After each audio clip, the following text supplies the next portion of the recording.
All right. Hello again, adventures, and welcome to my first exciting episode of How to Roll 20. I made a video kind of complaining about everyone telling me that Foundry or Fantasy Ground or insert virtual tabletop here is so much better than Roll20 because of this feature, and the thing that frustrated me the most was the fact that most of the features that people list exist in Roll20. A lot of them have existed for a really long time, and people just, one, either haven't taken the time to look at what Roll20 offers, or two, are just looking for ways to justify why their chosen thing is better than something else without actually learning it. So, I figured I would make a little how-to guide on how to set up a game in Roll20, and then all the different features that are available. Now, I do want to mention I am recording this in June of 2025. Roll20 is constantly adding new stuff, so this is not a complete exhaustive list of even everything that is available right now.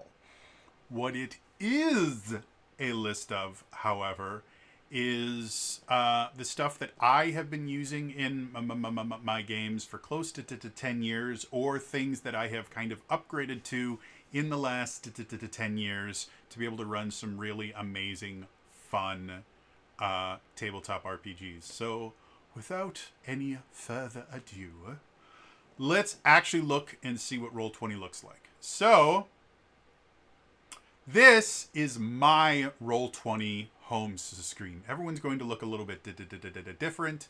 You may notice that things look like they're cut off a little bit. I have cut off the top of my browser because y'all don't need to see my bookmarks and everything else on there. I just want to show you what Roll20 looks like. As you can see, I have a bunch of different games that I run. Now you guys can see my mouse. I have a bunch of different games that I run. I have a hell of a ton more, but today we're actually going to be starting a brand new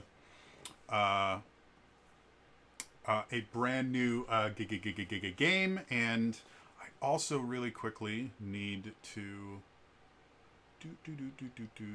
set some stuff up so when we start dealing with sound and stuff like that, it works. So obviously, if you're trying to figure out how to create a new game, probably the first thing you should do is go to the Create New Game button.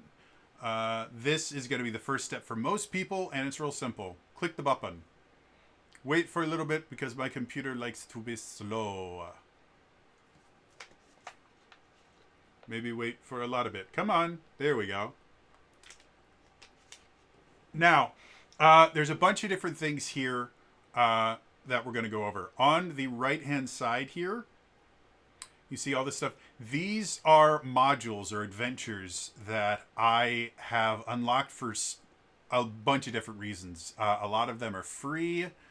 Some of them I got from my subscription. Some I got from like giveaways and stuff like that. But if you want to run something like you want to run Princes of the Apocalypse and you actually own it on Roll20, then you would select it right here. And that does things like it loads all the maps for you. It will load any tokens that you need to be able to run it. It's really very useful. We're not going to be using that today because I don't want to do a pre-written adventure. I want to actually show you all the custom stuff that you can do. And I'm going to be focusing on the stuff that's available for free. And for the life of me, I can't remember how much of this stuff is free and how much of this stuff I got through deals and stuff like that. So, the only two things that you really need to do in order to start prepping for an adventure is you have to give it a name. So we're going to call this Example, because that's what it is. And then they recommend you pick a character sheet. I am going to be using the standard Roll20 2014 D&D 5e sheet. If anyone has been playing D&D 5e for a while, like since the beginning, this will look very familiar because this is almost a carbon copy of the original D&D 5th edition character sheets. Now, can you only play D&D on here? No. As you can look, there's tons of different things. Like if you wanted to do Avatar Legends, there's that. Now, Avatar Legends is specifically supported by Demiplane. You can see this little icon over here. That means the only way you could use character sheets is if you connect them to a Demiplane account. The same thing is true about Daggerheart. But that's what the character sheet looks like. But you can also do Cyberpunk Red, which has Demiplane sheets and just standard Roll20 sheets for that. We can get out of the Demiplane stuff. You want to play 13th Age. That's what the 13th Age sheets look like. If you wanted to do Cipher System, there is the Cipher System, and this actually has multiple different kinds of sheets that you can use. If you're playing in Numenera, if you're playing in The Strange, they're basically just skins. If there's a specific thing, like I actually like the Cipher System, I use it. I'm going to go here. You can see there's a specific strange character sheet for multiple recursions. This is actually, we use a modified version of this sheet for my Tears of the Realms adventure because it allows me to have multiple different foci that the players can switch between. So as you can see, and if we just go down, there are so many different sheets. Like if we wanted Traveler 2nd Edition, that's what the Traveler sheet looks like. If we want to go to Vaesen, we have a Vaesen character sheet. We have the Vaesen RPG character sheet. We have the Vaesen sheet by Free League. So as you can see, if we want Vampire 5th Edition, there's that. We have the Demiplane version of it. So as you can see, tons and tons of different things, but the one that I'm going to focus on today, really?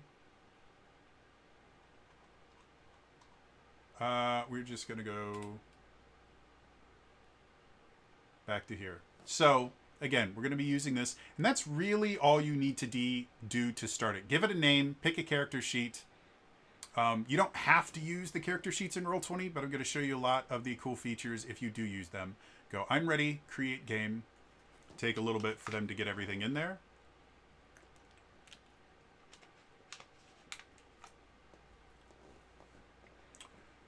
We're waiting. There we go.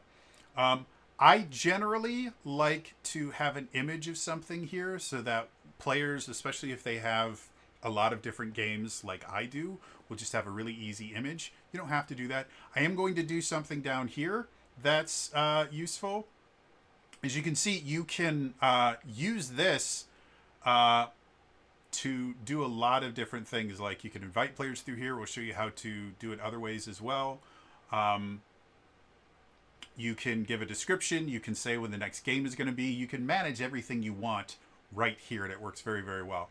I generally don't because I have like Discord servers and messages that I do that in, but it's very easy to do that. What I did want to show is the game add-ons. As you can see, I've got tons of them from a bunch of different things, but the specific ones that I want to put in here, just because I like them a lot, these are not free. I think they cost me a couple bucks a piece, but I'll show you what they are later. But I do want to add them in because I use them. I use one specifically extensively for Daggerheart. We're not doing a ton of Daggerheart here today, but I also use it in D&D and a bunch of other things. So we've got that stuff in there. Let's actually go into the game itself. Again, takes a few moments for everything to go. Part of that's my computer. Part of that is it's just doing a lot in this web-based app. Ah, blinded by the light. Come on. Here we go. Now, I'm using the new Jump Gate system. Jump Gate is their kind of upgraded tabletop that they use. It's the default now that it's out of beta. Come on. Sorry. There we go. Works super, super well 100% of the time. It never does anything wrong. All right. So, this is what you see when you jump in. There's a bunch of stuff down here that we're going to go over. These are your layers. We'll go over all of that. This is your zoom for being able to see your map. But the first thing we're going to do is this thing right here. We're going to go through all of these different things to show you what those do. So, the first thing, chat. This is your chat bot, your chat box. It works the way you would think it does. Like, how do I DND?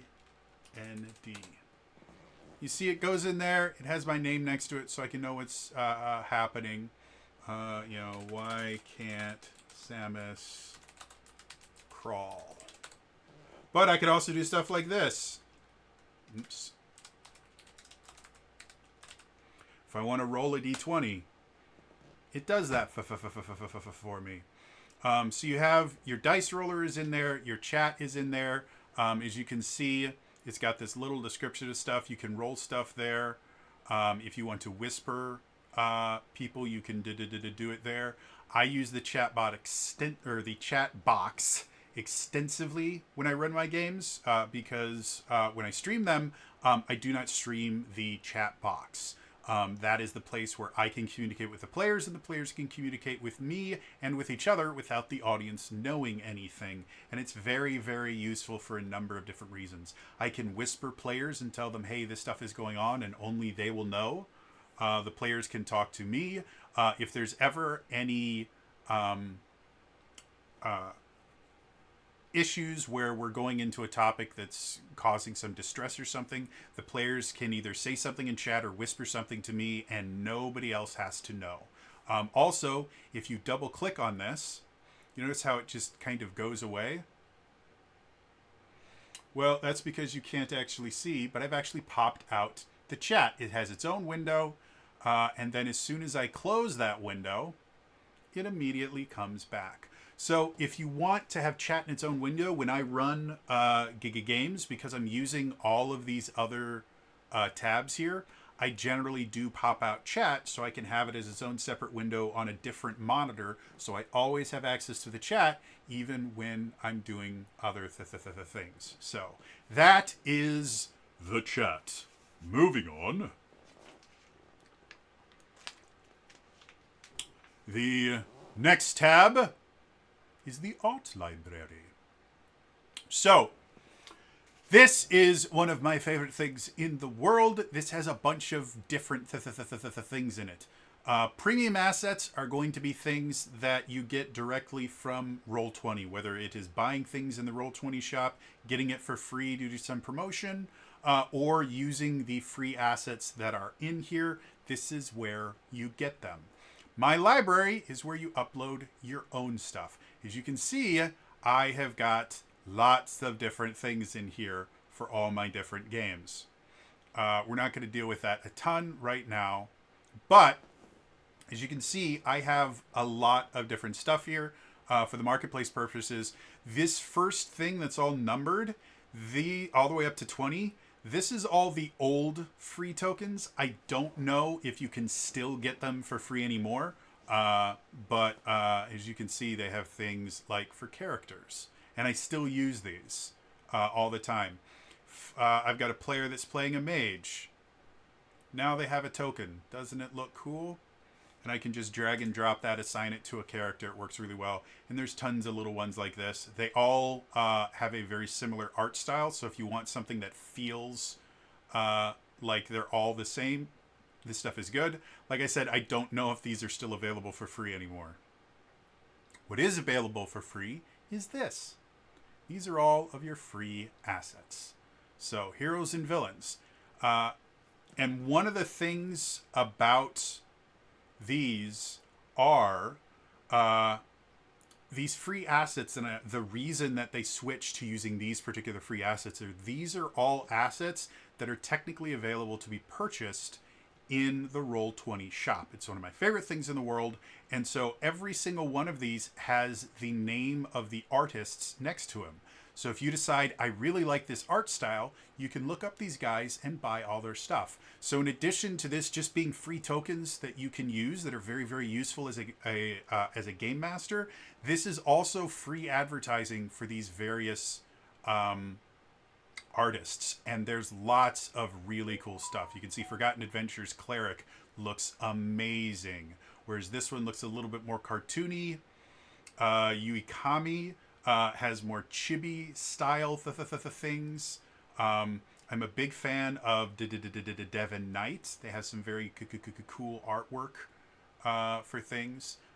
So those are things you're mostly going to be using for tokens. Everything from player characters to whatever. Creatures and monsters.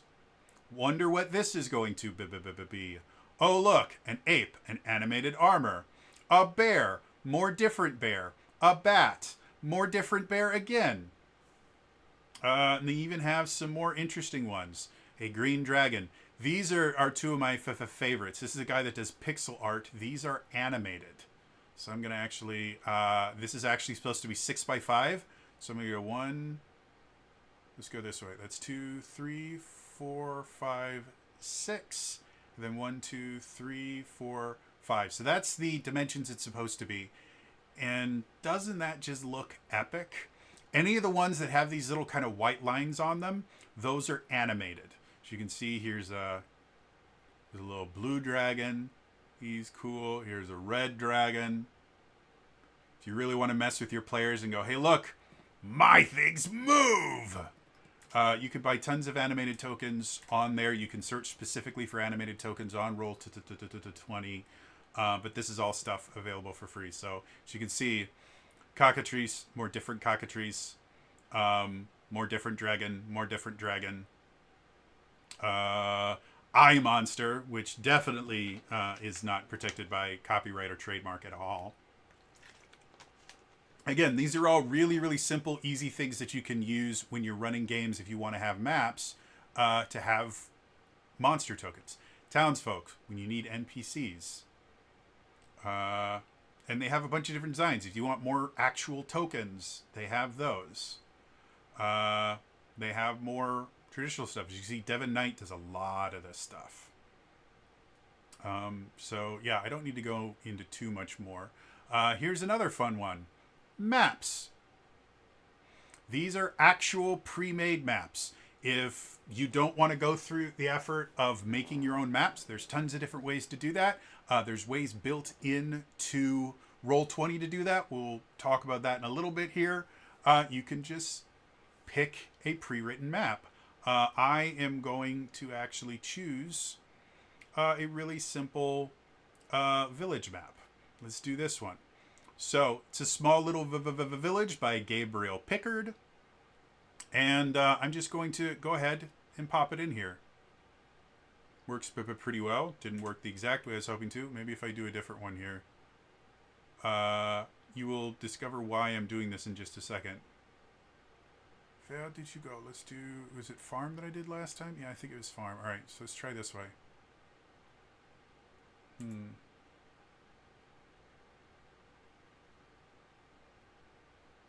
There we go. So, if you drag a map, what is supposed to happen...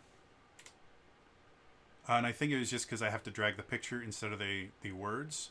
If you drag a map over, what's supposed to happen is it tells you, hey, that's a map. Is this a map? Looks like this image is pretty big. Do you need to put it on the map layer? Switch it to the map layer. Change size. So you can either change this to fit the area you already have, or you could adjust the page size to fit this. So I'm going to go boom. And now I have a complete map. Isn't that cool? And it's all automatic. I don't know why it wasn't doing it for these. I'm going to try again. Maybe it's because these are actually smaller than the area that we were doing, so it didn't feel the need to adjust anything. But if I do that, I delete this.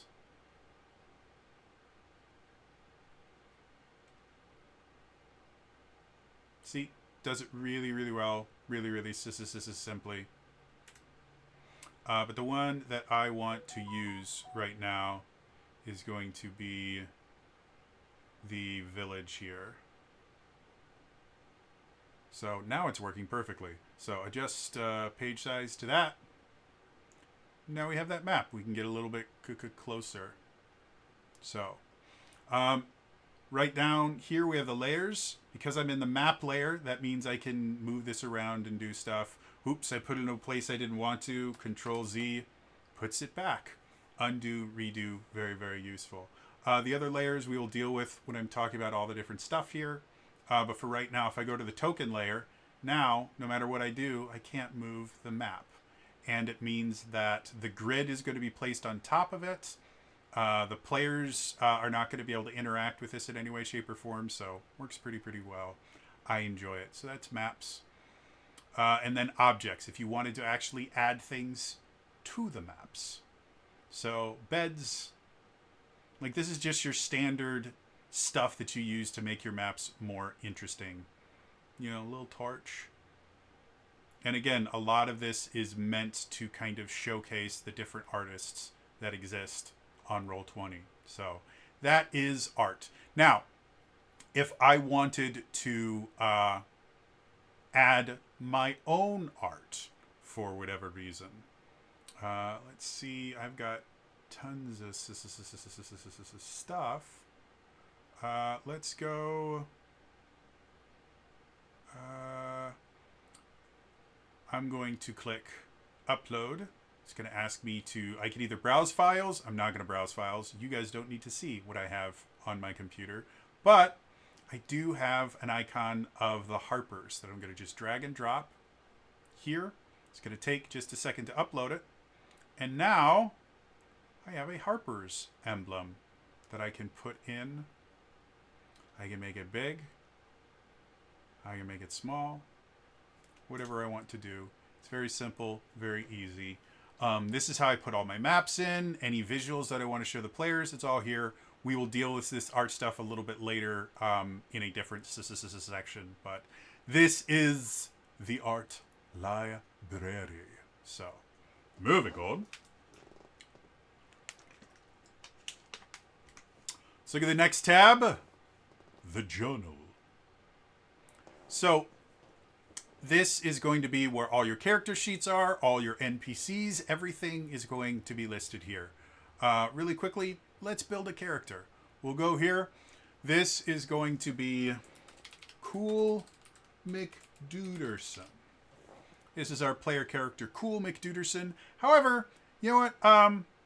I want to make sure that they have an icon or something. So I'm going to go back here. I'm going to go back to my free assets. I'm going to go to Heroes and Villains, and they have a bunch of different choices, but you guys know me. I'm a monk. So Cool McDuderson is going to be this cool monk. So I'm going to put the monk on there. I'm going to click on him. I'm going to go Use Selected Token. Now he has a default token, and I want him to show up this way in the character thing. So I'm just going to put that. Are you not going to allow me to do that? Let's try it this way. If I go here, there, boom. Now I have that. I'm going to go Save Changes.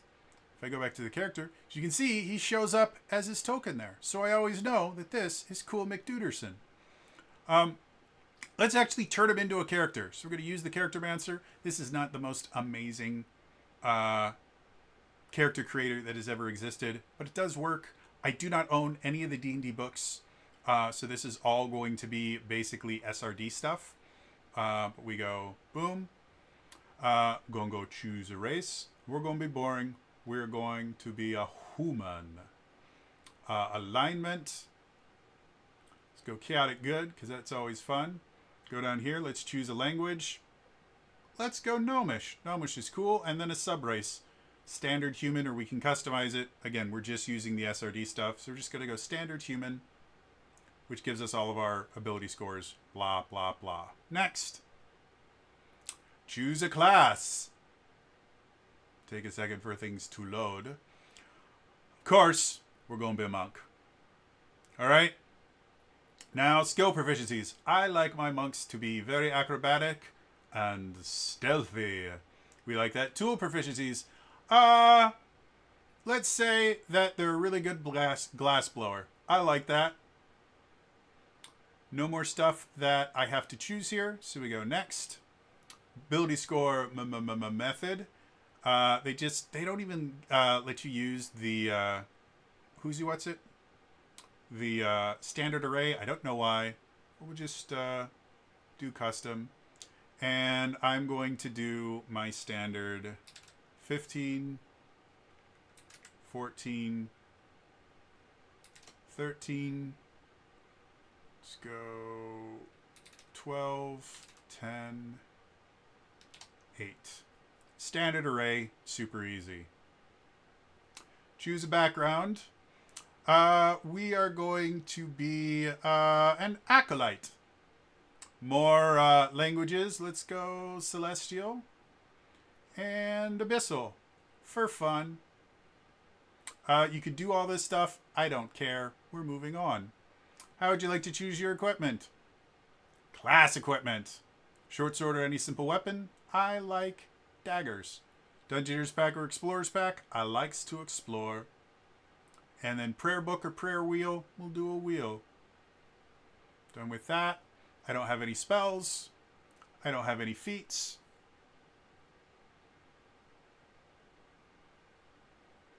There's bio that I don't care about right now. I can go to review. We're all good. Hit apply changes. It'll build my character. Now, why did I go through this entire process? Because there's going to be other cool stuff that we can do in a second here. And I need to have an actual character sheet in order to do them. So, this is Cool McDuderson. Our cool dude. He has his monk on arm strike, his dagger, everything like that. So, what can we do with this? Well, the first thing that's really useful is if we have a map, if I click on the name, not the picture, this little 3 dots is used to kind of move them around in these different folders. If you click and hold on the name, drag it over here, now I have my mini. And because I have a grid set up, it will actually snap to the grid. So I can move him around wherever I want. And let's say I got charmed. Now I have a little marker that says I'm charmed.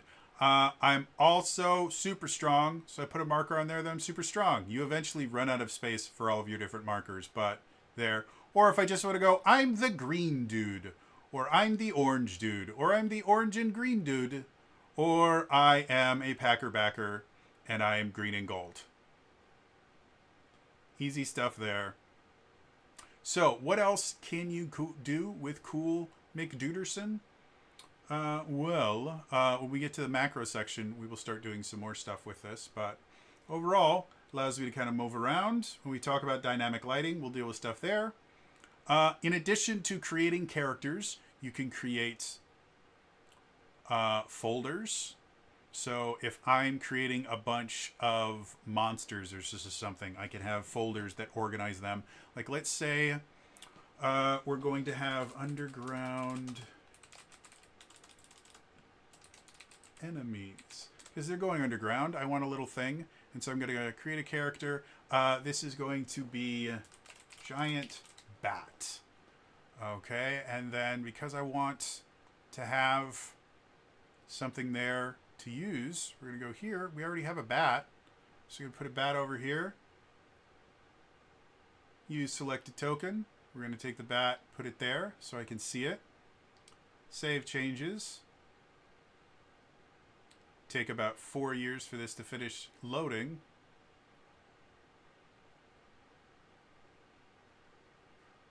Let's go back here. Giant bat.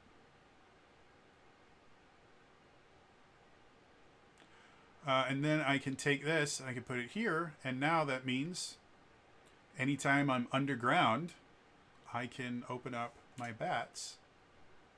I don't know why it's not letting me see the actual character. There we go. Took a couple seconds. And I'm just going to have this be an NPC. So as you can see, This looks significantly more similar to what you'd see for an NPC. Stat block. It's got bonus actions, spellcasting, mythic actions, stuff like that. All stuff that you can customize and basically copy. And you can also, we'll go to the Compendium in a second here, but you can also drag and drop things directly from the Compendium or any of the books that you own as well. But if I want to say, well, this town is being attacked by bats that just came out of the underground. Look, there's one there, and one there, and one there. Roll for initiative. Boom. Easy, super simple. We can also create handouts. So I recently dropped some, I've been dealing with beholders for one of my campaigns. My players had never dealt with a Gauth. So I introduced them to what it looked like, literally like this. It just goes strange creatures in ruins. We're not going to have it in anyone's journal yet, but I am going to go over to my art. I'm going to go to my library. This is a Gauth. I'm just going to go boom. So that's there. And if I want to put a description, these are, all right, so this is one of the strange creatures you found in the ruins. So I'm going to save that. So now I have this handout that if I want, I can just put it right down here. Or maybe I want to actually have its own folder for monster visuals. So, and I can, if I click and hold on this, I can move this wherever I want it. I can put folders inside of folders if I want subfolders. I'm going to put this here. I'm going to go, you know what? I want this in monster visuals. Boom. And then when the players actually discover this, I click on this and I go show to players. Show to everyone. Now, all the players will be able to see this in their journal and they'll be able to look at it. They can see the description and they can click on it. And that's a Gauth. Ooh, scary. So simple, easy. This is a fantastic tool for adding a lot of really awesome stuff to your games in general. Describing things to your players is very, very nice, but giving them visuals is even more useful. And then anytime you're going to be using maps and minis, every single player should have their own character, even if they don't fill out the character sheet at all.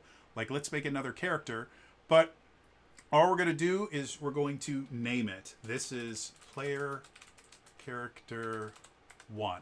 And that's all we do, but we are going to go, and then we're just going to click Save Changes. Shoot, I forgot to assign a token to it. That's annoying. I'm just going to close it and open it again. I'm just going to click on Edit. Brings us right back to this. We're going to go here.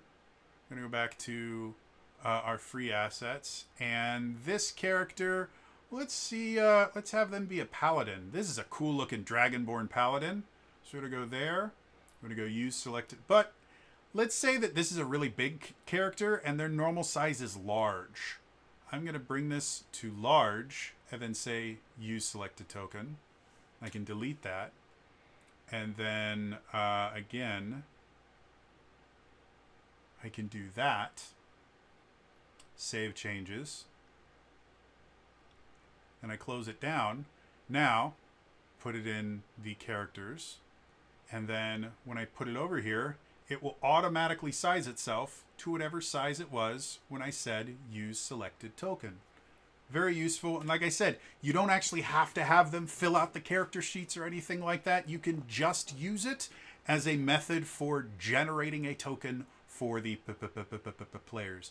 We will come back to this section when we're talking about dynamic lighting and things like that. But that is the journal. It's very, very useful. Moving on. The Compendium. If you own any books on Roll20, the Compendium is going to have all of your different stuff. If we go to the monsters, as you can see, all I have is free rolls and maybe the Tome of Beasts. I don't know.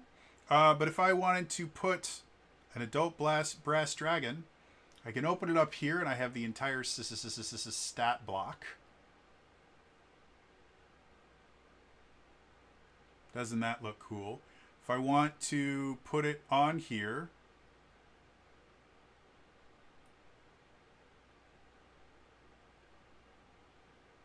it's going to create something in my journal, and it's going to put a token on the board. And it has everything. It has its hit points. It has whatever 18 is supposed to be. And double clicking on it shows me this stuff here. But if I click on here, I have everything. It's got 18. Oh, it's the armor class is what they put in there. So 172 hit points, 18 armor class, speed 40, burrow 30, fly 80. These are all the different things that it can do. If I wanted to roll a strength check on it, look. If I go here real quick, it has legendary actions. If I want my players to see, that's what Blazing Light does.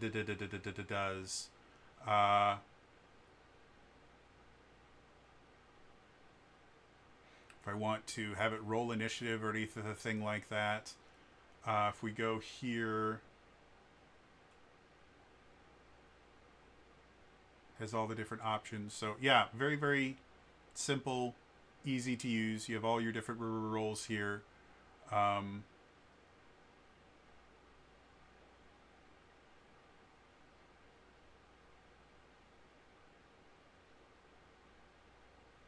if I click rend, it actually rolls it for me. So, and it does 17 damage plus 4. I always use the averages. You don't have to. So, very simple, very easy.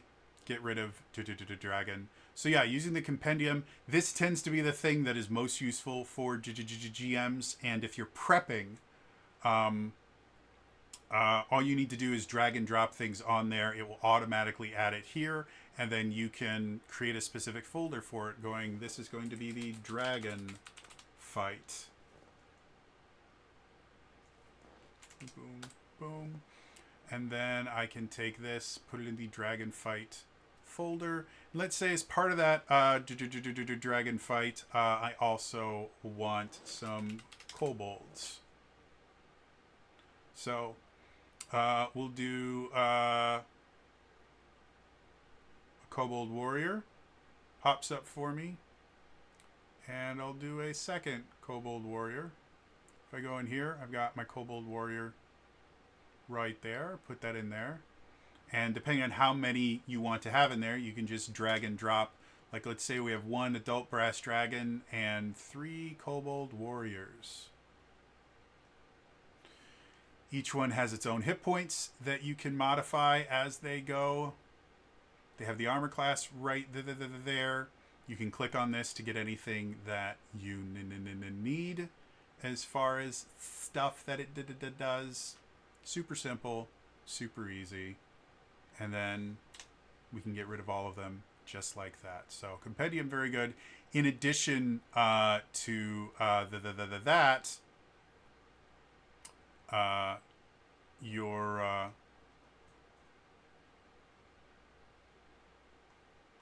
Compendium also has not kobold related stuff. So if you get rid of the search stuff, as you can see, like if you want to look at all the different classes,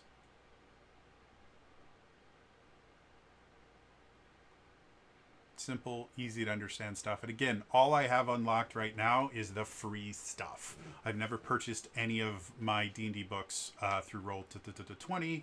I use D&D Beyond for all of my rules referencing and stuff like that.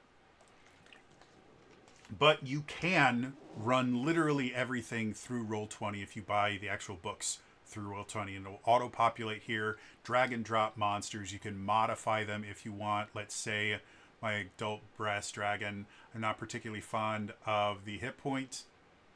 The hit points themselves. So you can see I can actually roll hit points for it. So I can go into the mini and go to the options here for the token bars. I can just change this to one. Helps if I actually type things correctly. 180. And you can actually attach it to specific attributes. Let's see, hero points, history flat, hit dice, roll.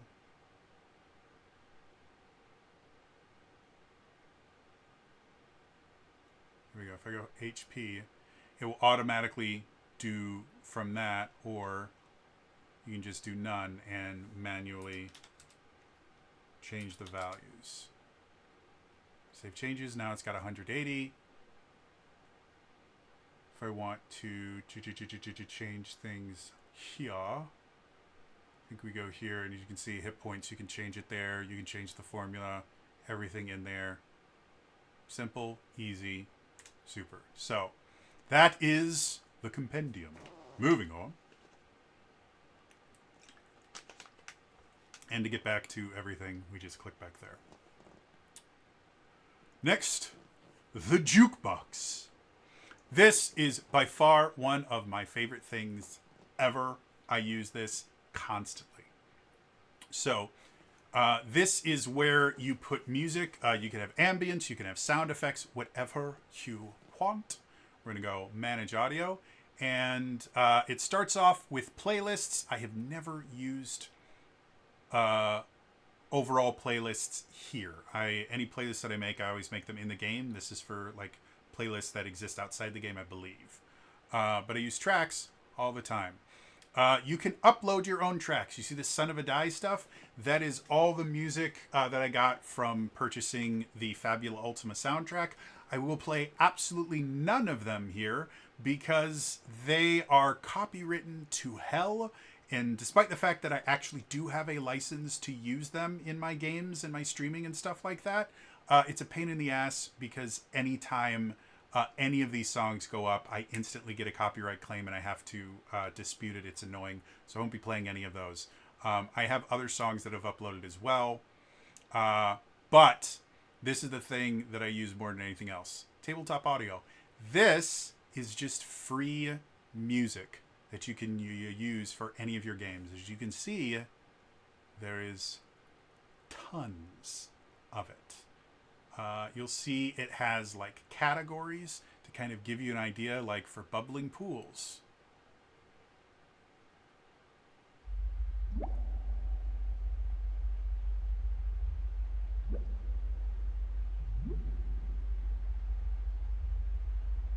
So if your party is going somewhere that has bubbling pools, you might want to add this to your game.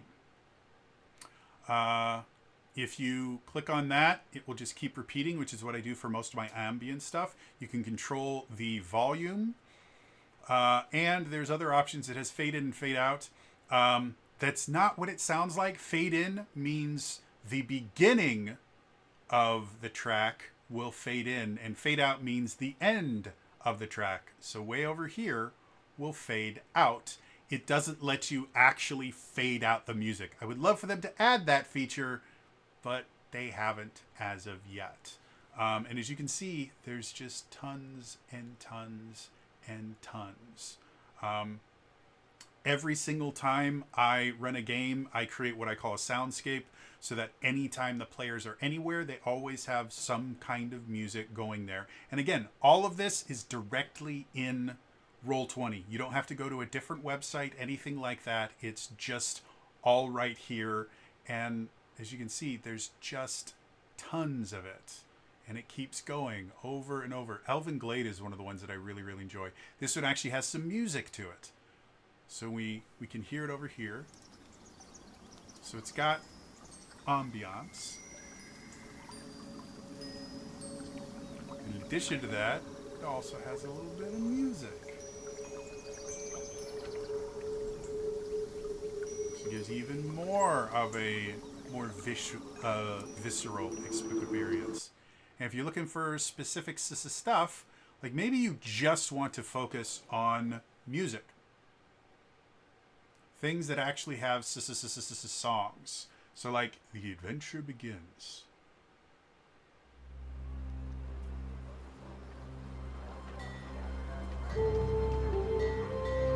I use things like this when, actually, you know what I'm going to do?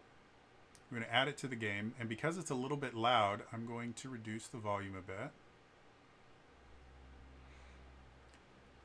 Everybody in the game can hear this, which is what's so nice about it.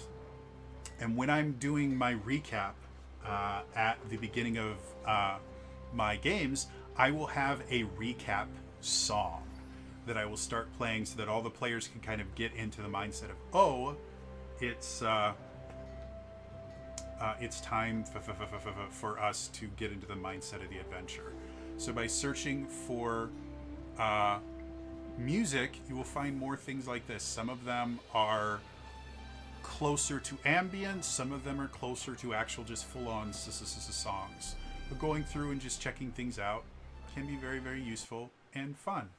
And it adds a ton. Like this one is another favorite of mine for another one of my campaigns that's set.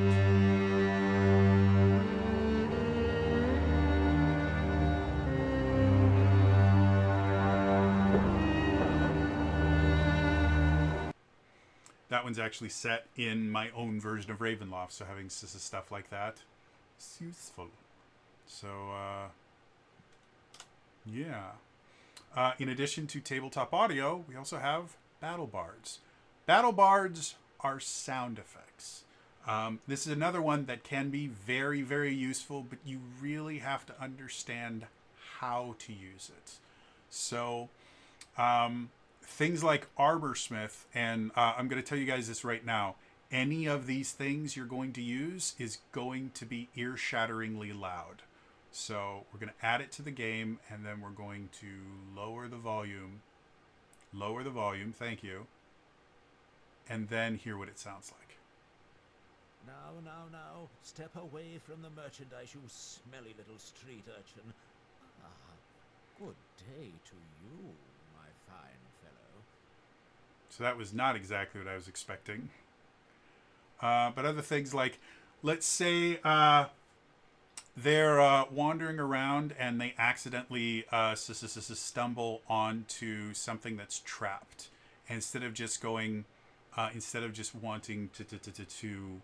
say, "Oop, I need you to roll a dexterity save for me," you can just play this. And all the players will hear the click, boom. So if you want that a little bit more immersion, if the players are kind of wandering around a map or anything like that, you can use the Battle Bard's stuff to add that little extra step. If you also want to use it for casting spells and stuff like that, you can. I don't think the interface works well enough to, like, every single time they cast Fireball to actually use. I'm going to see if they have an actual here. Let's do this easier. They have a search function. Let's just type in fire and see what happens. How about we type in fire and hit enter? So fire elemental. And again, don't ever play these without reducing the volume.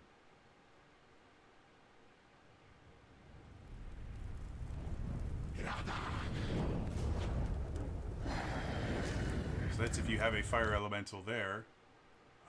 Let's try...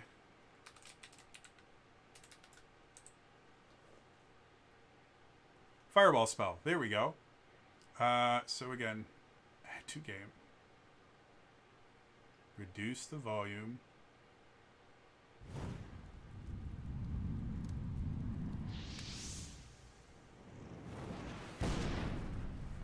So again, if you want as part of your narration to do things like that, you can. I normally I don't actually use the battle bard stuff too much because it's just not my style.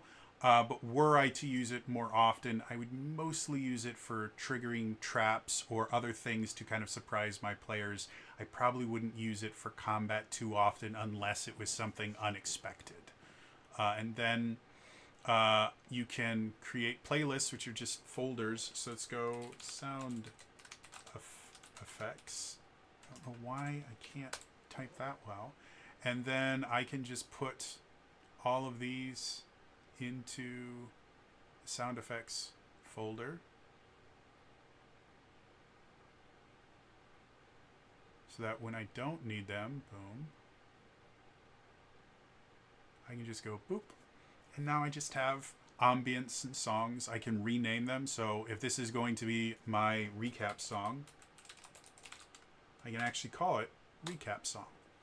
It still has the rest of it. You can get rid of that if you want, but I like leaving the titles there just so I can remember what they are.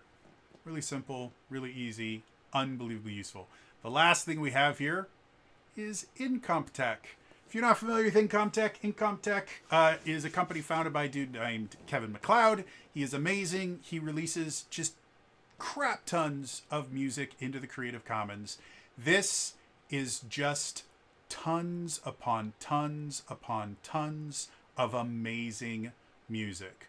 One of the things that I like to have is a combat music. I have used Action by Kevin MacLeod many, many times for my combat music.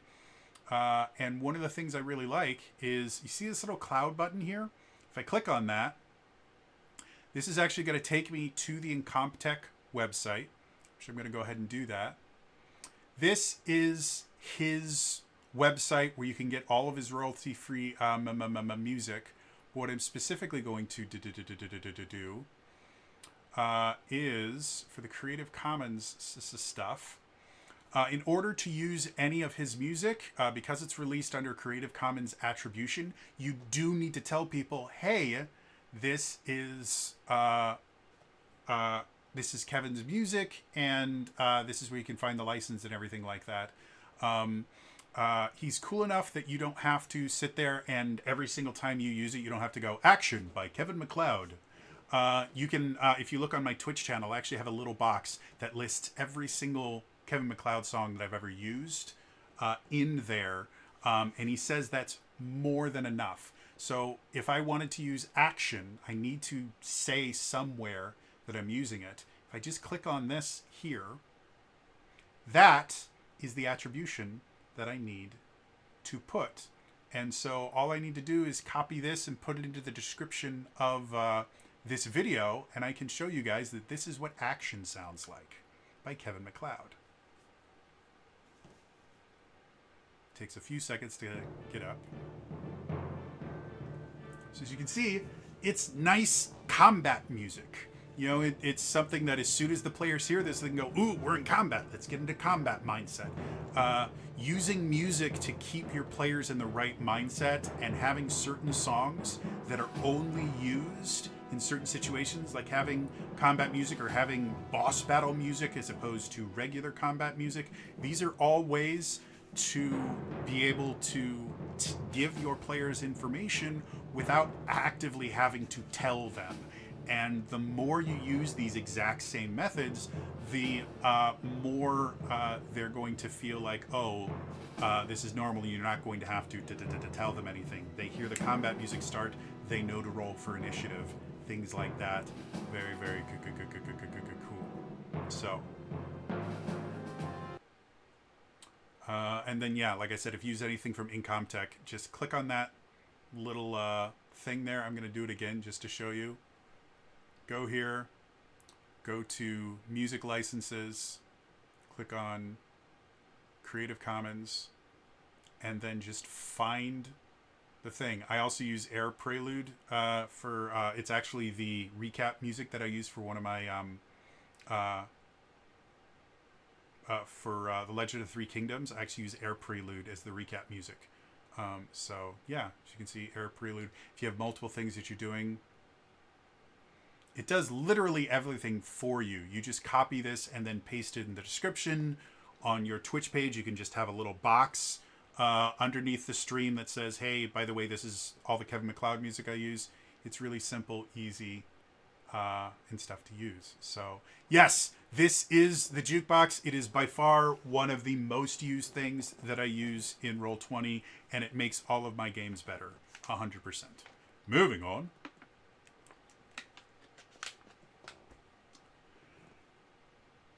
The next tab, collections.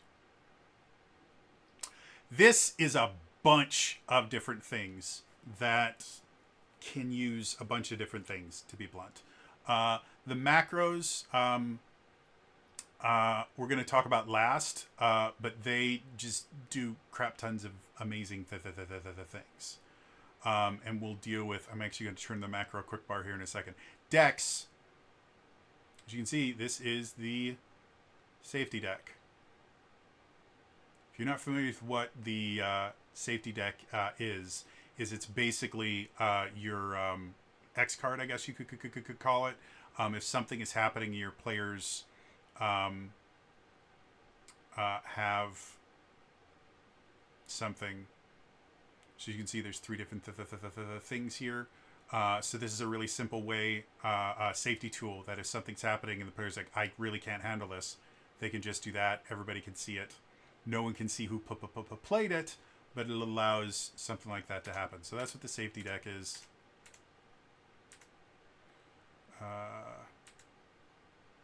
Stop it.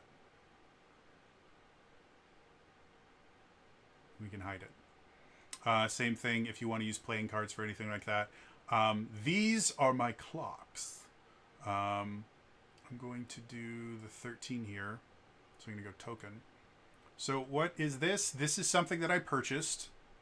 And the reason why is this is my fear tracker. When I right click on it, I can go multi-side, choose a side.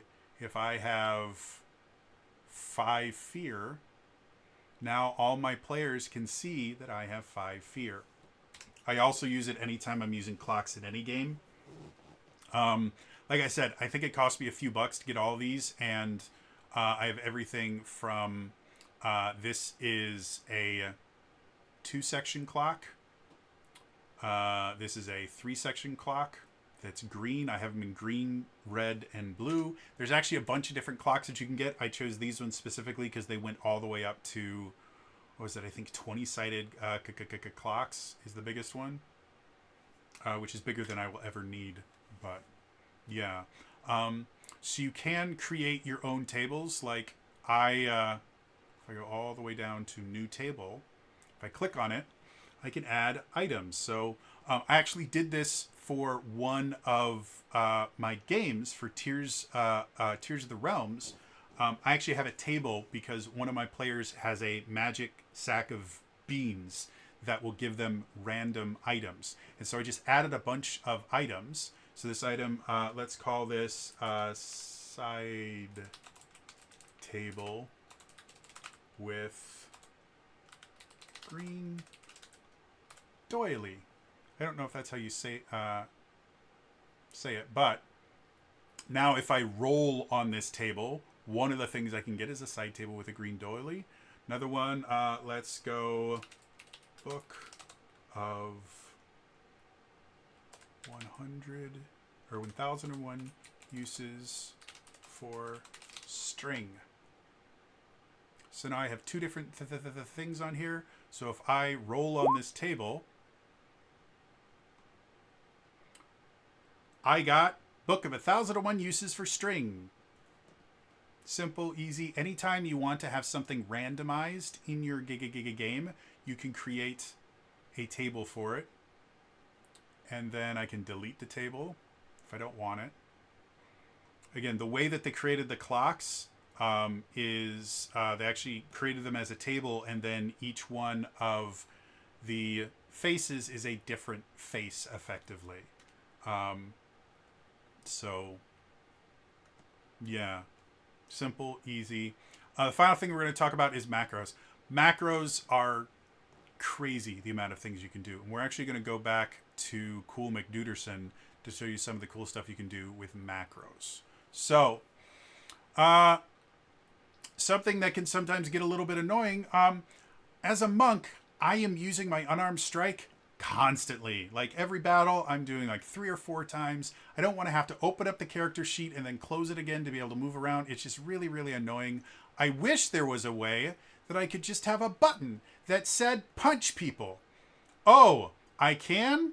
If I click and hold and drag this to the bottom, add roll to macro quick bar, I go boom. It's got a funky name. But if I right click on it, I could rename it to punch in the face. Now, if I click this little button below my name, I automatically roll a punch. Now, it's rolling with advantage. If I don't want to do that, if I go here, these are all the different options for the character sheet. Different sheets are going to have different things that they do. I have to... so roll queries is the one we have here. If I click on this, always roll advantage, advantage toggle, query advantage. If I do it that way, I don't even have to change anything. I just click punch in the face. I think I need to close this. So now it's going to ask me what kind of advantage do I have? Normal, advantage, or disadvantage? So I go normal roll. I hit submit. And now it just tells me I rolled a 14. Well, my character also needs to roll damage constantly because I'm always punching things that I'm always hitting because I'm a super cool monk. So I'm going to put damage down here as well. But that's a lot of words. So I'm going to go face, punch, pain. So now I have a button that when I click on it, boom, it gives me the damage that I was supposed to roll for that. And that's cool. And it will automatically update when I update my character sheet. You know, it's really annoying to have to do both of those. So now I'm going to create me a macro. We're going to call this punch in the face with pain. You can't put any spaces in there, so it automatically puts dashes. So now we need the actions. Well, I could go there and write out the actions to do it, or if I go in here and I push up, or not, it should do that. Why is it not? It's because I'm a GM and not a player. I did this before.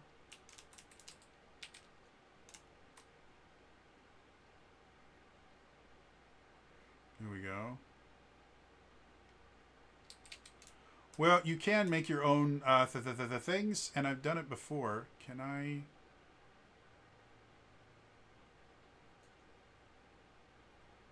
If I do that, will that work? Nope. So I'd had this working before, and I don't understand why it's not working now. Normally what happens if you... I think it's because I'm the GM right now. But you can actually take the actual thing that does this and actually combine it into one roll. I did it before. I don't know why it's not letting me do it now, but whatever.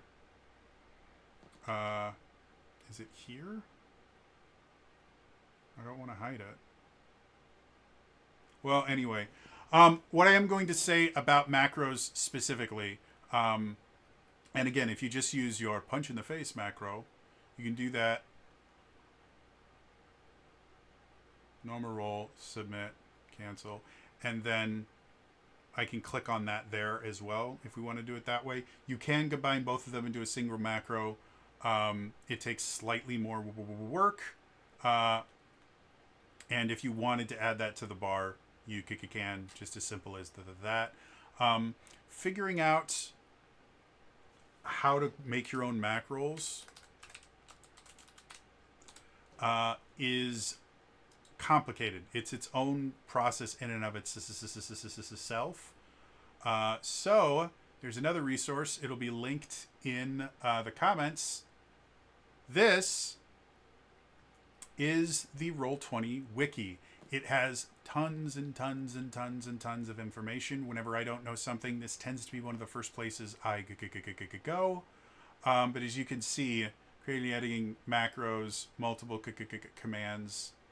As you can see, lots of different things in here. Nesting macros, nesting a roll query. It is its own language, basically, but it is remarkably robust. You can call things from character sheets. You can do just tons and tons and tons of different things. And then again, if you want them on your bar, you just go right there and you can have your own little buttons for everything. So, yeah, that is the collections. Moving on. Now we get personalization display. This is just my settings. There's a bunch of things if you want to change your display mode, all that stuff. Compendiums, dark mode. Love me some dark mode. I will say right now, there are certain things that do not work with dark mode very well. It depends on how the sheet was set up and everything. So turning off dark mode is useful. You can also do it over here. So you can see dark mode's right there. And things like that. Other stuff here, just go through all of this. I will show you one of the things that I always do. I hate the background chat beep because when I'm running games, if I don't have chat active on, if I'm in another window, I will get this background chat beep and it annoys the hell out of me. If you don't want chat avatars, you don't have to have them. You can have chat timestamps. There's tons of other stuff in here as well. So I'm not going to go through absolutely everything here. Another thing, if you want to use the video and voice chat, I have not used it in years. It was, for a little while, it wasn't bad. I did use it for quite a few years as my primary source for video and voice. I use Zoom now because it's just a little more reliable for me, and it's what's integrated into all my other overlays and things like that. But you can use it. As the GM, I have more control over this, and I can just turn it off as well, which is what I generally tend to do, so that I don't have to worry about someone accidentally turning it on and then having to deal with hearing them through both Zoom and this or something like that. You can also, is it under graphics? No.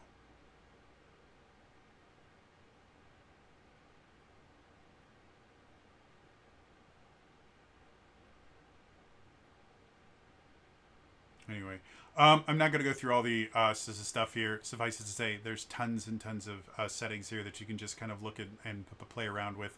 But the chat beep one is the one that I do most just often. So, yeah, that is my settings. Moving on. Let's go to the left-hand side over here. This is your kind of toolbar. It's also got your layers. We're going to go through each one of these to show what you can do with it. This is the settings. This is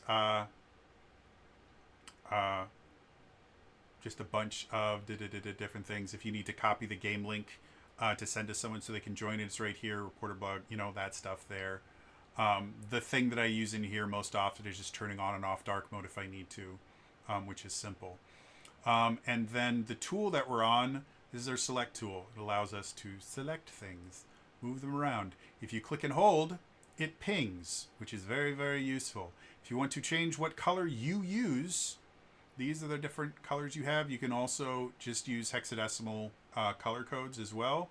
I like green, so I'm going to be dark green. So now I click and hold, and see?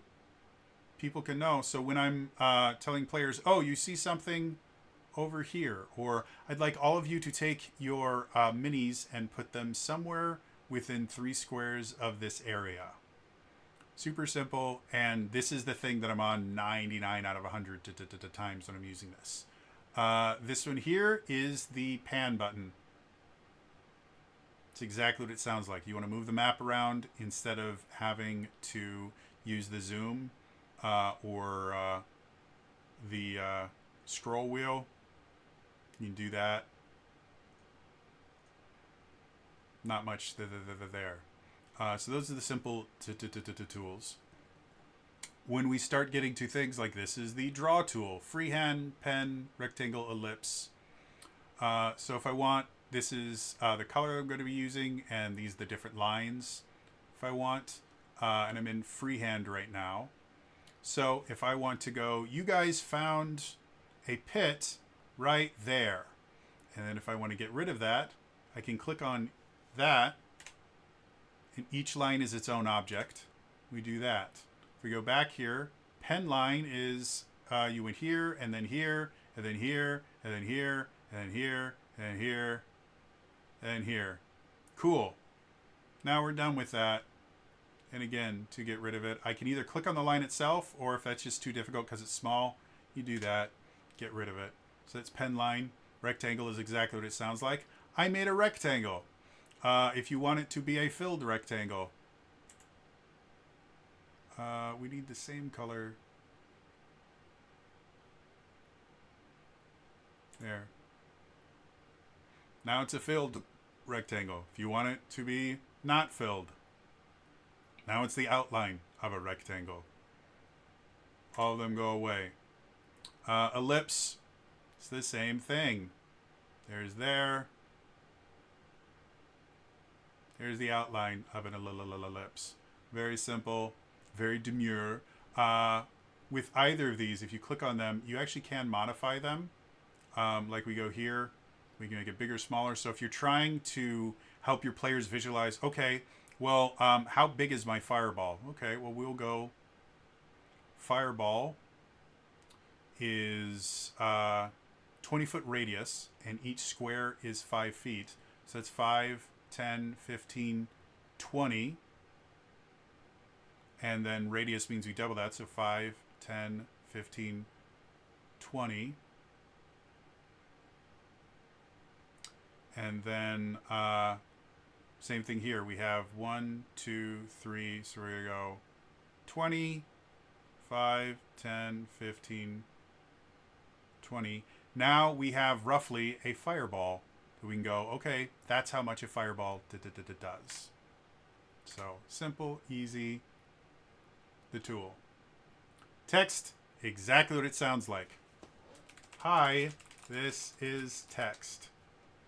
You can push enter and have multiple lines of it. Oh no, where did all my text go?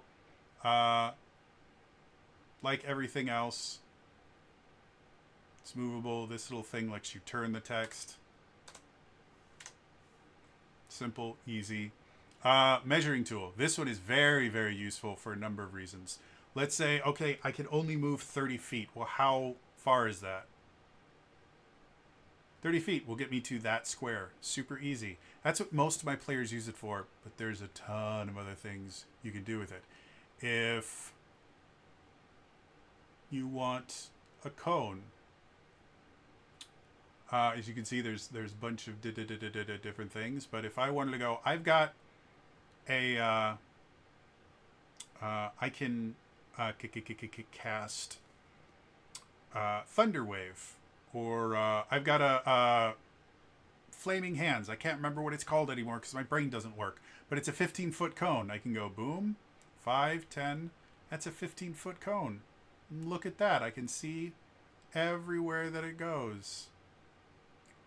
Or if I wanted to do a circle and I had a fireball, 5, 10, 15, that's a 20-foot radius fireball. That's where I can go. I just pick the square that I want to center it on. Maybe I don't want to center it on a square.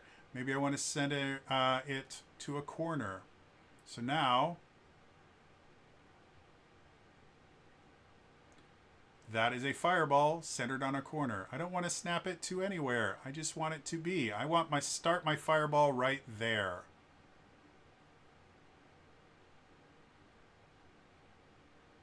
I guess we need to do 20. The snapping works better because it just automatically stops it there, but super, super easy, super, super simple, and can be used for a number of different things. And if you don't want to have to keep it there, I am going to do snap to corner because I like that better.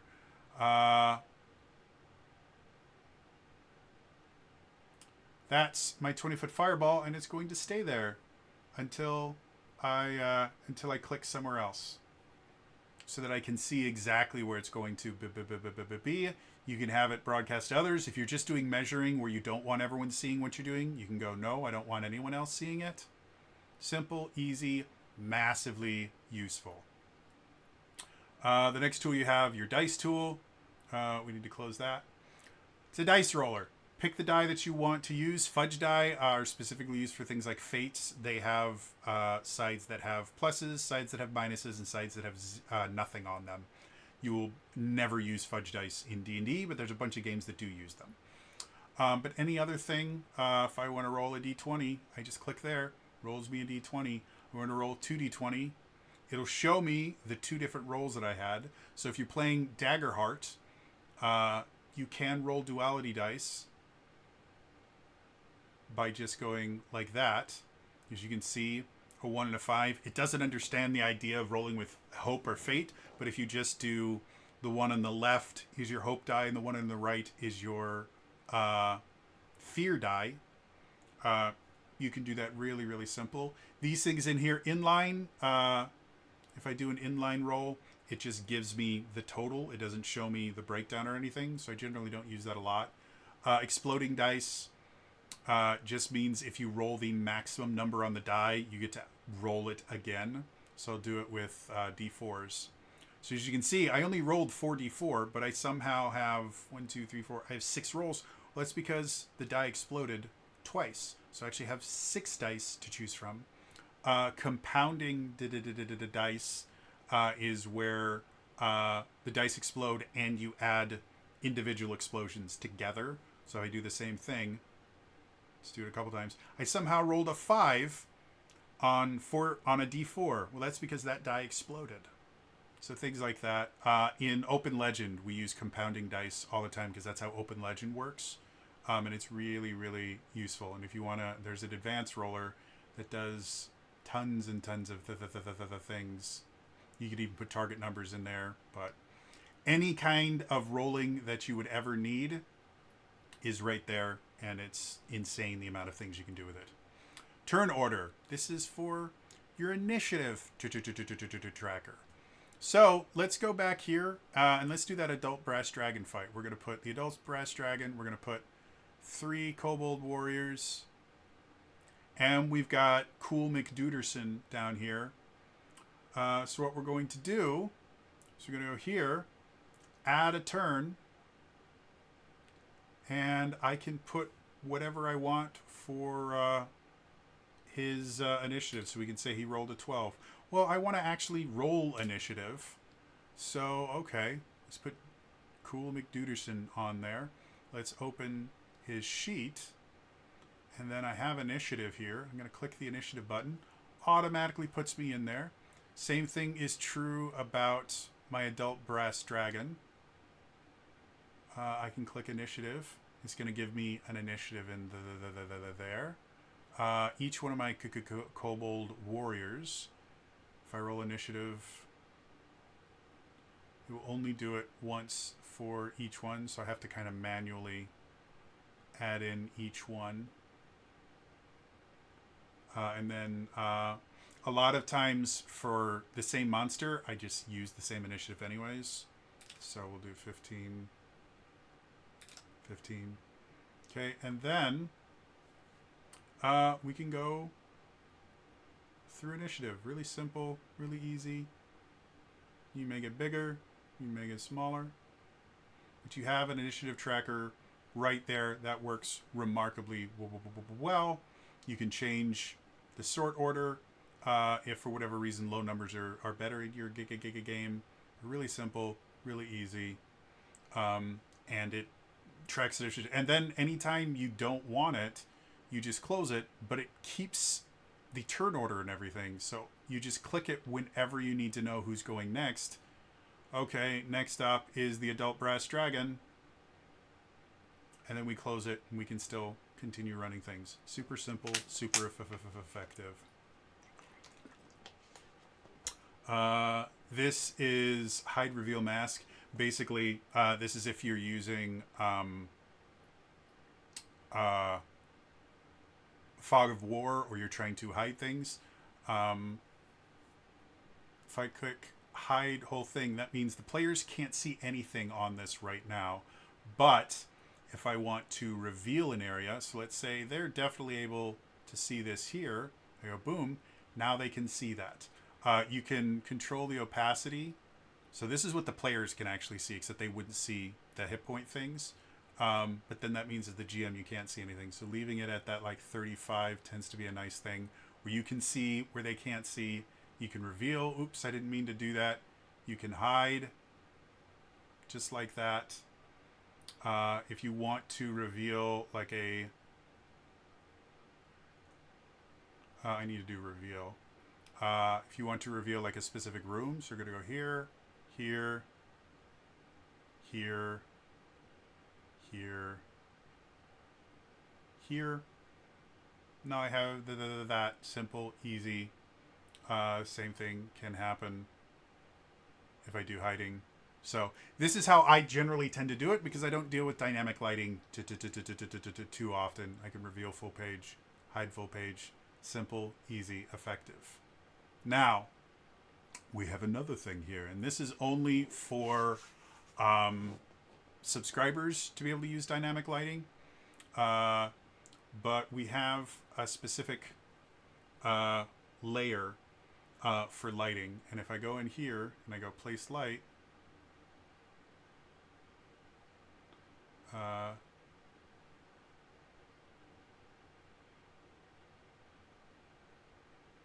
should have, I think I have it turned on and everything. I have dynamic lighting. Why aren't you letting me dynamic light?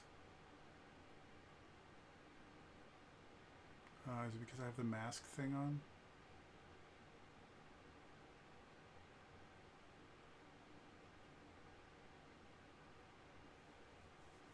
Okay, so if we go here. No, I don't want to do that.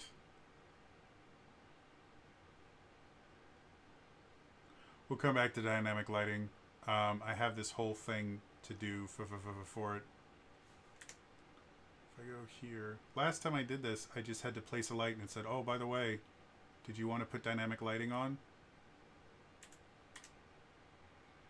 We'll play around with this in a second here. Let's do the last thing we have here, effects. This is something I've never used, but it might be fun. Let's say I have a player that likes to cast Fireball. They can do this, or I'm going to cast a Fireball on the dragon. Voom, kapow! Isn't that cool? Voom, kapow! Voom, kapow!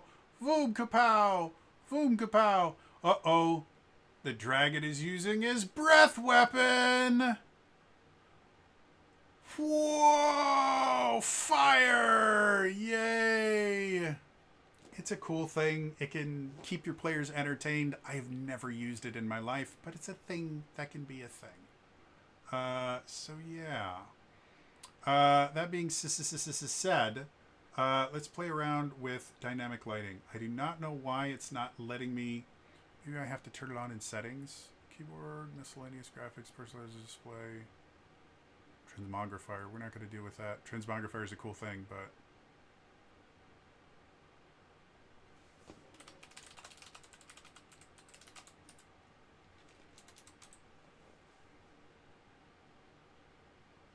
oh, it's in page settings. So if we go here, if we go settings, dynamic lighting, we turn it on. We'll save that. We'll deal with this thing in a second here. So now that I have dynamic lighting on, I have all these different things that I can do. So how does dynamic lighting work in this? Well, that's the reason why I chose this. We're going to just choose one building. Let's do this one because it's got lots of stuff that we can do. I go to my light thing I'm going to go here. I'm going to start placing doors. So this has a door here, a door here, a door here, a door here. There's lots of doors. Door, door, door. If I go here, I can modify these so that the doors are exactly where I want them to be. Boom. Edge of the door there, edge of the door there. Same thing here. Boom. Boom. These doors are already pretty good. Boom. Boom. And I'm not going to futz with those. So I have doors. Let's put a window in. I'm not going to put every window in because it's a pain in the ass. Let's place a window. Yes. So this is a window right here. And we're going to make sure that the window is only for where the window is. So we're going to find the edge of the window there. Edge of the window there. So it's a very small window. Okay. And then the last thing that we're going to do is we're going to put some walls in. So in the light layer, we're going to go here. You notice you can't freehand anything. You have to pen. So we're going to do pen line. And we're basically going to draw in each one of our walls. So we're going to go here to here. Right click stops it. Here to here. Right click stops it. Here to here. To here. Right click. Here up to here, right click. Here to here to here to here, right click. Here to here to here, right click.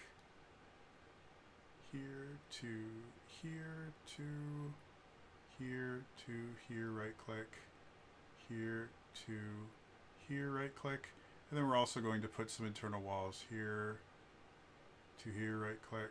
Oh, I didn't need to do that. Here to here, right click. Here to here, right click. So we've got everything in there. And then I'm going to put a light source in there. Let's say the fireplace creates some light. And I'm going to go here. I'm going to hide everything. So, and you can have different effects and stuff like that. The only other thing that we need to do really quickly is we need to go back to the token layer. We can get rid of these dudes because they actually have, because they're drag and drop from the compendium, they actually have sight and everything built into it. That's why there's stuff there. But this character token doesn't. So what we're going to do is we're going to click here. We're going to go dynamic lighting. We're going to give it vision. And that means that it can see. And then if you wanted, instead of just whatever it can see, we could make it emit light or anything like that if you don't want to have to deal with light sources in there. Right now, we're just going to give it vision. So I'm going to go save changes. So now this token can see. And then in dynamic lighting, we're going to make it daylight mode, meaning you just have ambient light. So this doesn't really mean a whole lot here because we're the GM. I need to check really quick if that's been built into... to do it for the token itself, we go in here and we go edit token properties. This is where anytime they drag their token over, it will have vision. So we're just going to do that. Save changes. Save changes. So now if I delete this, you see nothing is illuminated. And I can go over here and go rejoin as a player. Oh, I forgot to do one thing. We're going to have to go back as a GM because right now the player can't actually see anything. But this is what the handout looks like to a player. We're going to rejoin as a GM real quick here. So we do one more edit here. because in Players Juniors, I'm just going to make all players can see it. So now everybody can see and control this token. I'm going to rejoin as a player. So, again, we can't see anything. Now, I can. I can see just about anything that I want. Do you notice I didn't do my walls quite as well? There's little gaps in there. If you're better than I am, you won't put those gaps in. But because the walls are there, I can't actually move my token in anywhere. But if I click on this door, I just open the door, and now I can see what's in here, what's in here. I can't go through the wall though, and if I open this door, boom. Open that door, boom. So every time I go into a room, I can see what's going on. Very cool. If we go back here, there's actually a few other things that we can do. If we want to use the lighting system as a way to just allow them to explore, what you can do is you can go into your dynamic lighting and you turn on what's called Explorer mode. What that does, reveals areas of the map that players have already explored, does not reveal areas where revealed that reveal when Explorer mode is disabled. Basically, if I turn on Explorer mode, what that means is anytime a token goes into an area, that map will remain revealed. You can still use lighting and stuff like that. Like in daylight mode, that means that anytime they go in somewhere, it's just they're going to be able to see all of it unless there's a wall in the way. But they'll still be able to see like a shaded version of it. So if I turn on Explorer mode, and while we're in here, we might as well do some other stuff. If I go here, let's make this a locked door. And let's go ahead and close that. And let's make this a secret door that they don't know about. So now that I have Explorer mode on, rejoin as a player. Now, as you can see, because I've already seen that, it's going to remain revealed despite the fact that I can't see it right now. And then when I go in here, if I try to open that door, it's locked. I can't open that door, which means I can't put my token through it. When I go into this room, there's nothing there. I just can't go through there because there's no door. There's nothing. So again, if you want to use, instead of using it as like a dynamic lighting mode, what you can do is just use it as a way to allow them to explore and reveal different parts of the map. And if you're not in, if you don't use daylight mode or anything like that, you can always just have them emit bright light as opposed to using vision, and it works basically the same way. Otherwise, you have to put light sources and things like that, which we're not going to play with right now. But that is effectively dynamic lighting. Now, like I said, this is something that requires a subscription. Normally, I don't talk about, and I don't use that in there. I like just manually revealing things to my players as they play, but it's something that a lot of other tabletops do. And again, if you want to use it, it can be very fun. It introduces a lot more work that you have to do. It requires a lot more setup. There are programs that will automatically, they're designed to work with Roll20 in a way that they automatically put light sources in walls and things like that. There are map makers where when you buy them, it automatically has all of the light layer and doors and everything stuff automatically preset. So don't think that if you're using pre-built maps that you're going to have to do this for every single map. There are some that you don't have to do that for. You just have to find the right ones that are designed to work with Roll20.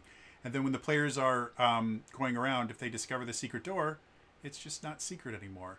And if they pick the lock, it's just not locked anymore. And now they can open it and close it at will. Very simple, very easy, very useful for things like that. The last thing we're going to talk about is the layers.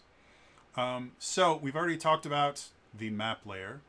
So when you're in the map layer, again, not only can you do that, but if you want to put other things in there. So if we go to the objects, this is a section here. If I go, you know what? They have, I want to put a chest that the players can find in here. You can do that, and since it's on the map layer, the players won't be able to interact with it or anything or change anything. It's just going to sit there. And while you're running the game, you don't have to worry about accidentally clicking it and moving it or anything. As you can see, they do have things like this, where it's a little animated mist. That looks cool. If I remember correctly, I thought they had, trap pits. So if you want to have a pit, now this is another thing that can actually be really, really interesting. With the introduction of the foreground layer, they actually just added a thing called reactions. The only reaction they have right now is called conditional fade. But what you can do with it is basically, let's say that this this building is trapped.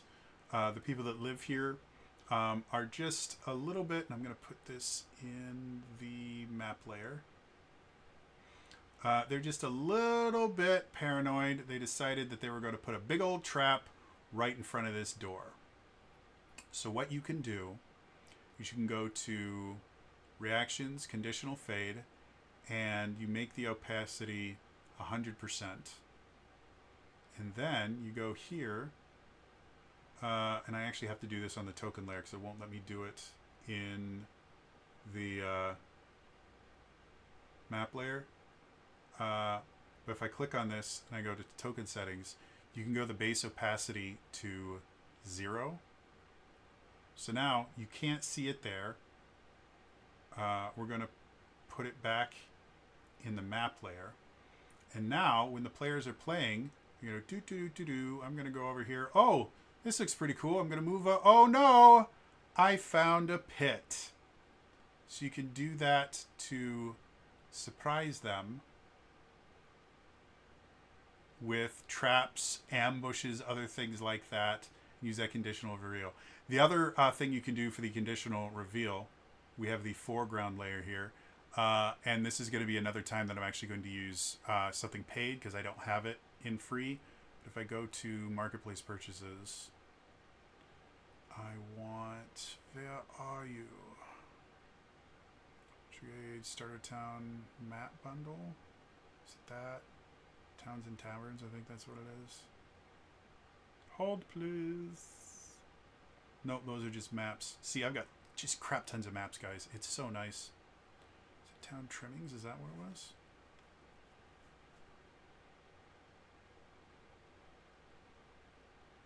Okay, so these are different roofs. So what I can do, I'm on the foreground layer. I am just going to get a big roof. Let's do a 4x4. So I'm going to put this here. Go here. Here. And then if you can hold control, it doesn't snap to the grid. So you're going to go there. Or maybe it's Alt. Yeah, I think it's Alt. So you go there. There. So this whole place is just covered by this. Then what we're going to do is I'm going to go reactions, conditional fade, and it's going to go to 0. So what that means is, we go back to the tokens, you can have roofs for all these buildings, or roofs, and then when the players actually enter the building, it disappears so they can see the building. Very cool. It's a new thing with jump gates. There's a bunch of other stuff you can do with jump gate as well, but that's the newest feature and how they kind of do it. And if you don't want it to completely disappear, you don't have to, but it's a very cool, interesting thing to have. So yeah, the final thing we're going to talk about is scenes. So As you go here, different pages, ignore these. These are just put here when I add the clocks. I don't know why they put them there. You can just ignore them. But if I want to create a new page, I'm going to go here. Now we have something very similar. And again, we're going to go back to the free stuff. Or you know what? Because I do have this stuff. Nah. Let's go back up here. Let's go back to free assets, maps. Let's do a cave. I like caves. Going to switch it to the map layer. We're going to adjust page to size. There. Now we have this new thing. If I want to put any traps or anything, I can in there.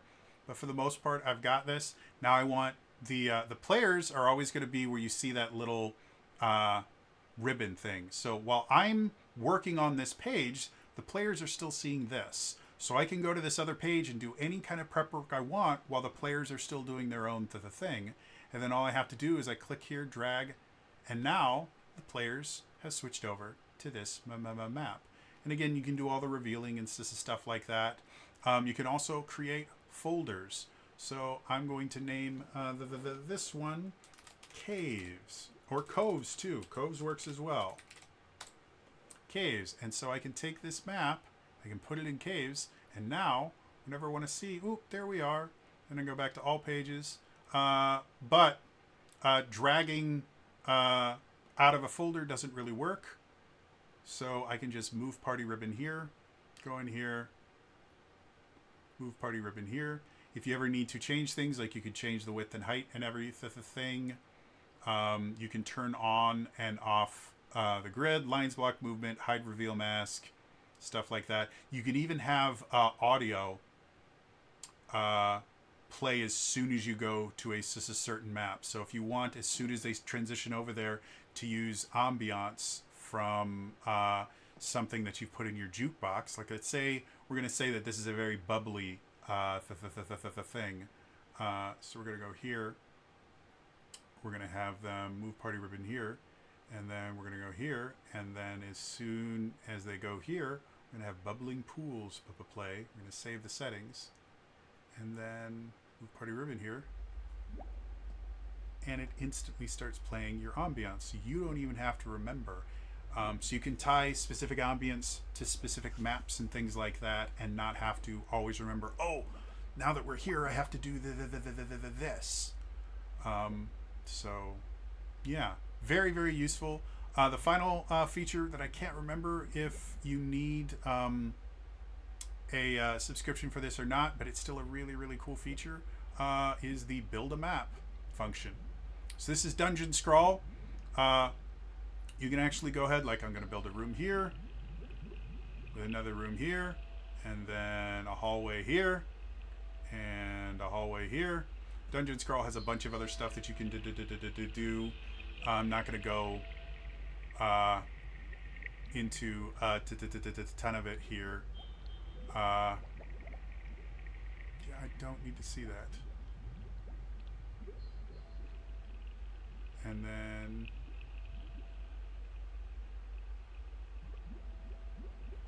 so in order to put this map into Roll20, I hit copy code. On the Roll20, as you can see everything there, I'm going to go back here. As you see, because I hit build a map, it automatically imported the map that I just built right here. So if you do want to build your own maps, they have a partnership or something with Dungeon Scrawl that allows you to do that. Otherwise, you have to create a new dungeon or connect an existing Dungeon Scrawl map, stuff like that. So another really, really useful if you need to kind of build something on the fly, you can do that. Dungeon Scrawl is its own video that I'm not going to get into right now, but it is a thing that exists, and again is very, very useful. So yeah, and then if I move my party ribbon over here, just like that, now the players can see this map, which is a very, very large map. So anyway, so that is my knowledge of Roll20. Now, is this the only thing that you can do? No, there's a lot more that you can do. The Roll20 marketplace has tons and tons and tons and tons and tons of stuff that you can get there. And as I mentioned before, that whole macro system is remarkably robust. You can do everything from pulling data and actually taking buttons directly from character sheets that are built in. You can design your own macros. You can nest them. You can do all of these amazing, wonderful things in it. But it's something that I am just not particularly knowledgeable about because I don't use it. A lot of the stuff that I do doesn't involve me using macros. It's another language I would have to learn, and I don't want to right now.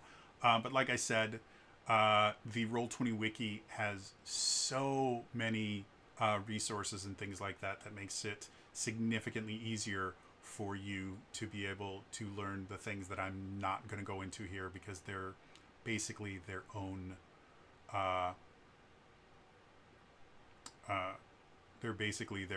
set of videos. But yeah. So overall, I hope that makes Roll20 a little less intimidating for people. Like I said, I've been using it for a decade. I love absolutely everything about it, and I have a ton of fun using it. And I've run 3 D&D campaigns, an Open Legend campaign, and a Cypher System campaign, and then a Lancer mini campaign, Fabula Ultima mini campaign, and a Power Rangers mini campaign, and then countless one-shots in it. It is by far my favorite tabletop, virtual tabletop to use. Like I said, one of the biggest reasons for that is it's free and it's web-based. So there's no program that the players have to install. They don't need a Steam account. They don't need anything other than signing up to a web page, and that's it. So that removes a lot of barriers to entry for people that don't want to have to get a brand new program or download a demo so that they can join into your game. It allows them to look at their character sheets and modify them when I'm not there. They can go into the program itself and they can go into the game itself and look at the map if they're trying to plan what they're going to do because you stopped in the middle of combat or something. Yeah, I think it's incredibly robust. There are very, very few things that I've seen other tabletops able to do that Roll20 is not able to do. I know one of you wonderful, lovely people that I cannot remember your name because proper nouns are a thing that my brain doesn't like, mentioned that apparently either Fantasy Grounds or Foundry was able to automatically understand flanking rules and things like that for Pathfinder, which if you really want to have fun, the random assortment of nonsense in Pathfinder for floating modifiers is a pain in the ass. So Foundry has the ability to do that. I don't know of a way that Roll20 could automatically understand when you're flanking or things like that. As you saw before, you can put queries into your rolls where if you're playing a rogue, you can create a macro for any time you make an attack. It will ask you if you have sneak attack damage, and if so, it will automatically add it. But my understanding is that would be the only way that you could do that in Roll20. But again, there are people doing amazing things. And if you do have, I think it takes a pro subscription, you also get access to the API, meaning you can create plugins and things like that that directly interact with Roll20. That's how there's a Chrome add-on, I think it's called Beyond 20 or something like that, something similar to that, that what it does is it actually connects your D&D Beyond character sheet with Roll20 to where anytime you roll on D&D Beyond, it will automatically put those roles into the chat in Roll20. That was designed by someone that had access to the API and was able to design it around that. So there's a lot more you can do with Roll20 than I will ever be able to understand. And there are so many different people that are so much better at creating stuff for it that I will almost guarantee you can find just about anything that you want to be able to do in Roll20 with a few rare exceptions. And again, it's all free. Again, the dynamic lighting thing requires a subscription that I think is like $5 or $6 a month, which is not bad. And then the pro subscription's like $10 or something like that. I can't think exactly. But the pro subscription also gives you free stuff every month. That's how I have so many things. I actually haven't bought that many things. I might have spent maybe under $50 in the 10 years that I've been using Roll20. I've spent less than $50 on stuff, and it's generally like I'll buy a map for a mini series, or I bought those clocks, things like that, or I bought some pixel tokens. There's so much that you don't need to purchase for Roll20. And then in addition to that, on the Roll20 website, you also have looking for group things, where if you want to find games, you can go directly there and find games, and you can do paid games through Roll20. And there's so much more to Roll20 than just being a virtual tabletop. So that's why I'm so passionate about it. This has been a long video, but we talked about a crap ton of things. In the comments down below, are there any things that I didn't explain well that you have more questions about? Are there any other things that you thought was really interesting or cool that I might have missed? Again, put them in the comments down below. Otherwise, again, it's going to be all for me today. I will see you guys next time. All right? Bye-bye.